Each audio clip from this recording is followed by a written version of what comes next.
అమలాపురం మన్యం జిల్లా కేంద్రంలో టీడీపీ రాష్ట్ర అధ్యక్షుడు పల్లా శ్రీనివాసరావును టీడీపీ నాయకులు కలిశారు.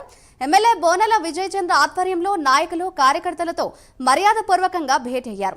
పార్టీకి వెన్నుపోటు పొడిచే వారికి తగిన బుద్ధి చెప్తామని పల్లా శ్రీనివాసరావు తెలిపారు.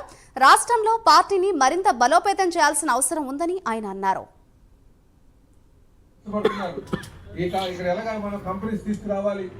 యువతకు ఉపాధి అవకాశాలు కల్పించాలి, అలాగే ఎలాగ ఈ మెగా డిఎస్సి చేయాలి, అలాగే ఎలాగ అన్నా క్యాంటీన్ నడిపించాలి, ఈ రాష్ట్రాన్ని ఏ విధంగా అభివృద్ధి చేయాలన్న ఆలోచనతో పోలవరం ఏ విధంగా నిర్మాణం చేయాలి, అమరావతి ఏ విధంగా నిర్మాణం చేయాలి, మన ప్రాంతంలో విశాఖపట్నంకి ఇండస్ట్రీస్ ఎలా తేవాలి, రైతాంగానికి నీరు ఎలా అందించాలి అనుక్షణం ఆయన కష్టపడుతున్నారు, ఆలోచన చేస్తున్నారు.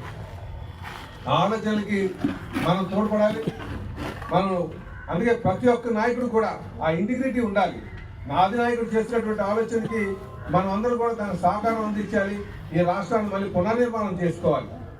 కనుక ఇందులో కొంతమంది దొంగలు ఉన్నారు, వాళ్ళందరికీ మనం బుద్ధి చెప్తాం. ఖచ్చితంగా బుద్ధి చెప్పి, ఎందుకంటే మన లక్ష్యం మన రాష్ట్రాన్ని నిర్మాణం చేసుకోవడం, మన లక్ష్యం భవిష్యత్ తరాలకి బంగారు బాట వేయడం.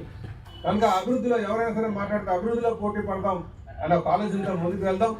పార్టీకి వెన్నుపోటు పొడిచిన వాడికి ఖచ్చితంగా బుద్ధి చెప్పి సస్పెండ్ చేపిస్తాం. తెలుగుదేశం పార్టీ ఇప్పుడు నూతనంగా ఎన్నుకోబడ్డ తెలుగుదేశం ఆంధ్రప్రదేశ్ రాష్ట్ర పార్టీ అధ్యక్షులు శ్రీనివాస్ అన్న గారికి, అలాగే నాతో పాటు వచ్చిన మండల పార్టీ అధ్యక్షులు, అలాగే జనరల్ సెక్రటరీలు, సీనియర్ నాయకులు, ఎప్పటి నుంచో తెలుగుదేశాన్ని వేడి నుంచి ఉన్న చాలా మంది ప్రముఖులు, మీ పుట్టినప్పటి నుంచి పార్టీలో నడిపిస్తున్న ప్రతి ఒక్కరికి ఈరోజు పార్వతీపురం అవసరం, పార్వతీపురానికి ఏమైతే చేయాలి, ఎందుకు ఇంతమంది వచ్చారనే విషయాన్ని కూడా స్టేట్ ప్రెసిడెంట్ గారికి ఎక్స్ప్లెయిన్ చేయడం జరిగింది. ఆయన మనతో అందరితో మాట్లాడాలనుకున్నారు. కాకపోతే ఒక చిన్న ఎమర్జెన్సీ వల్ల కేజెస్కి వెళ్ళే పని మీద ఉన్నాడు. అందుకనే ఓన్లీ మండలాధీశులతో మాట్లాడడం జరిగింది.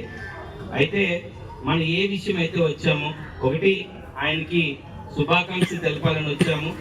ఒకటి, రెండోది పార్వతీపురం నియోజకవర్గంలో ప్రస్తుతం ఉన్న పరిస్థితులు, రాబోయే ఎలక్షన్లు, గ్రామ స్థాయి ఎలక్షన్లకు ఎలాగ ఎదుర్కోవాలి, ఇప్పుడు ఎలా ఇంకా పార్టీని బలోపేతం చేయాలి, ఇక రాబోయే 30-40 సంవత్సరాల్లో పార్టీకి ఎదురు లేకుండా, పసుపు చెందా దిక్కుండా పార్వతీపురం అంటేనే తెలుగుదేశం